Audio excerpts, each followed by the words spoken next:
Welcome back to our second lecture.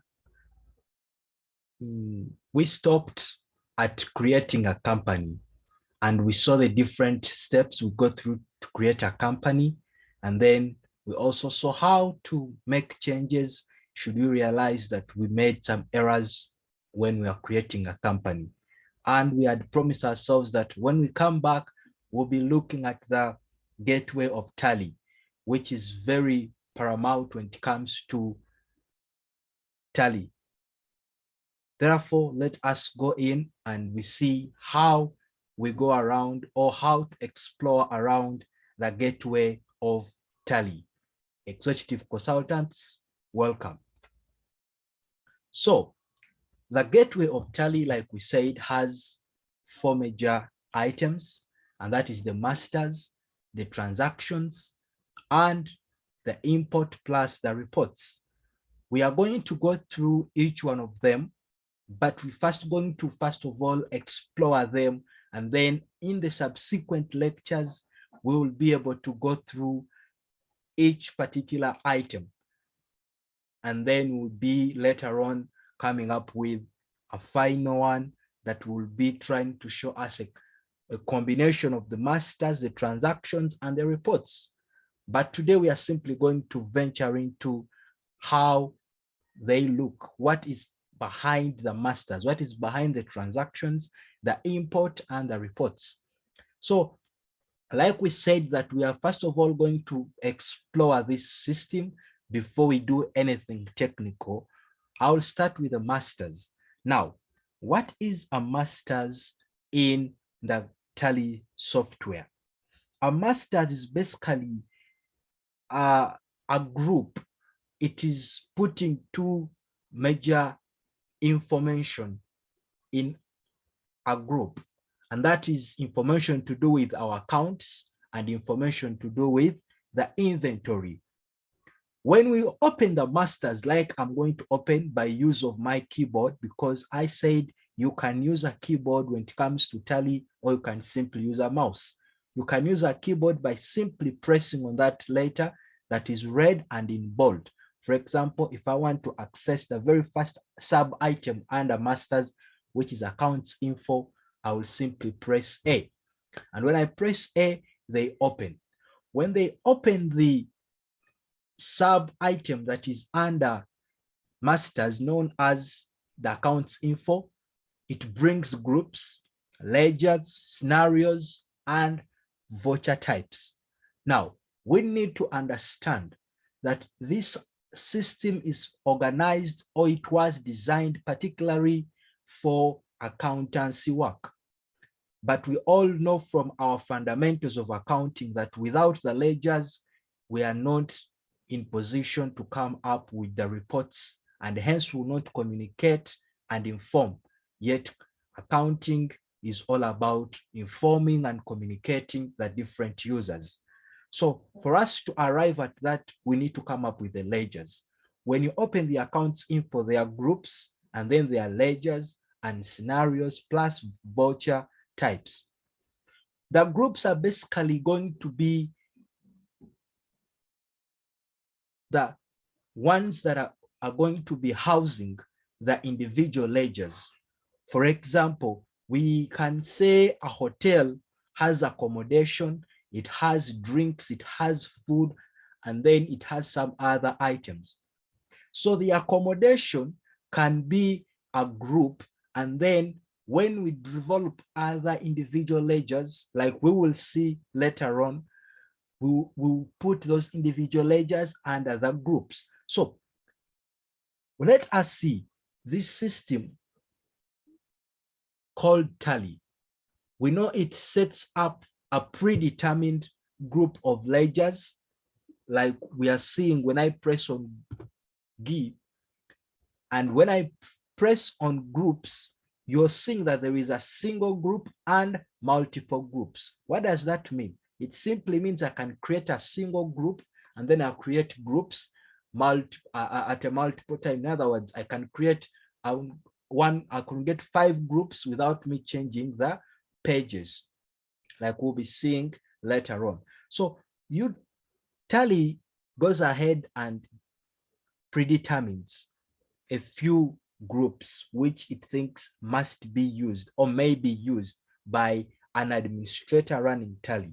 So when I press on display, you can see that the list of groups are there. There is bank, there are assets, liabilities, and so on and so forth. But should you not want to use the groups that Tally predetermined, then that's when you're going to come and create yours, like we will be seeing later on. So the groups are created, and then it is them that are going to house, or they are going to accommodate the individual ledgers. For example, when I press on the ledger button, we are going to see that it is still going to be the same thing, like single ledgers and then multiple ledgers. In other words, I can create a single ledger one by one, or I can simply decide to create multiple of them at the same time. But unlike for the group ledgers that were already predetermined, it may not be the case when it comes to the individual ledgers. Why? Because when we press on the display, we are only going to find two ledgers, and that is the cash, profit and loss account. What does that mean? It simply means you as an administrator have been given the allowance to create your own ledgers with the way you would probably easily identify them. That's why you'd not see any ledger that is predetermined for you. Therefore, it means you as an administrator, you need to sit down and then you create your own ledgers, either by a single ledger format or a multiple ledger format, like we will see in the next video. Done with the groups and the ledgers, I'll skip scenarios for now, and I'll straight away go to the voucher types. There are so many vouchers that we encounter as we carry out our transactions in a day-to-day life. And the vouchers are just like the group ledgers. They are also predetermined, but still you as an administrator, you are not restricted to only the predetermined voucher types. So you can go ahead and then you create more voucher types. How? By pressing on the create, like we'll be doing later on, because we said we are still exploring the different items on the software. So when I press display, you can see that the system has already predetermined voucher types. But should you not want to use any of them, you can go ahead and then you create one. So that is to do with the accounts info under the masters. The other item or sub-item under masters is the inventory information. And when we talk about the inventory information, which I'm going to access by clicking letter I, you can see that it is similar to what we've been looking at. It also has stock groups, it has stock items, units of measure, and then the voucher types, which we've already looked at. So the stock groups, should you be a shop and maybe you have different items that you deal in. You deal in stationery, you deal in building, you deal in home units, then you'll have those different stock groups. And then things like books, things like nails, things like spoons and forks will be the stock items, which will be put under the stock groups, like we will see when we begin to go technical. And then the other important bit is the units of measure. Now, the units of measure, they are also not predetermined for you, because the units of measure can vary as from one company to another. That's why for it is basically open, and you need to create one for yourself, or as many as you can. For example, if you are a restaurant and your unit of measure can be per plate, then you will come and create it. And depending on what probably you would find fit. So that also is found under the inventory information under the masters. The vouchers we've already looked at under the accounts info, and we will go straight to the second item, which is the transactions. Now, The transactions, just like it sounds, this is the most important area when it comes to tally, because if you do not play around with the transactions, or if you do not make the transactions item a busy one, then chances are high that you may not get reports. So we need to understand what goes under the transactions. And by display, we can see that accounting vouchers and the inventory vouchers are all under the transactions. Maybe to look through what is behind the accounting vouchers, we can see that it is where we are going to do our general journals, the sales, the credit notes, the purchase, the debit notes, and all those different accounting transactions that you would ever think of all take place here by you just selecting from one sub item to another, like I'm simply doing, or like we will be doing in other topics that will be coming on board. So that's what takes place under the accounting vouchers. How about the inventory ventures? The inventory vouchers are basically going to be vouchers that are going to be playing with our inventory.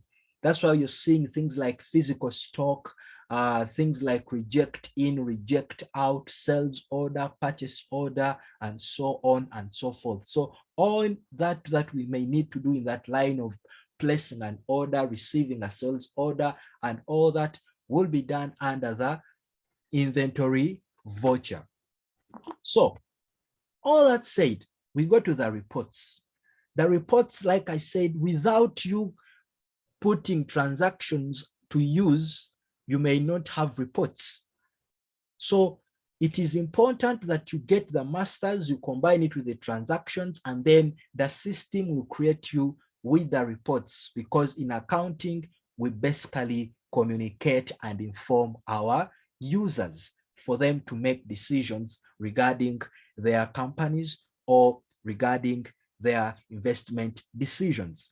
So the balance sheet, the profit and loss account, the stock summary, the ratio analysis, and so many other reports like we'll be seeing are all found here. But because we want to explore how does it look like, we press B.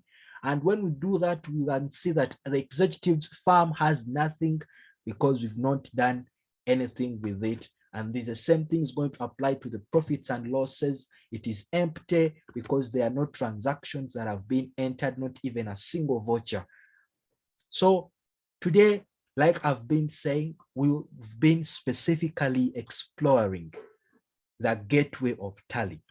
In the next video, we are going to put some beef. We are going to put some weight onto the masters. We are going to create some ledgers. We are going to stock in, and then we'll keep on doing that all the way till we go through the 4 items of the gateway of tally. Executive consultants, good evening.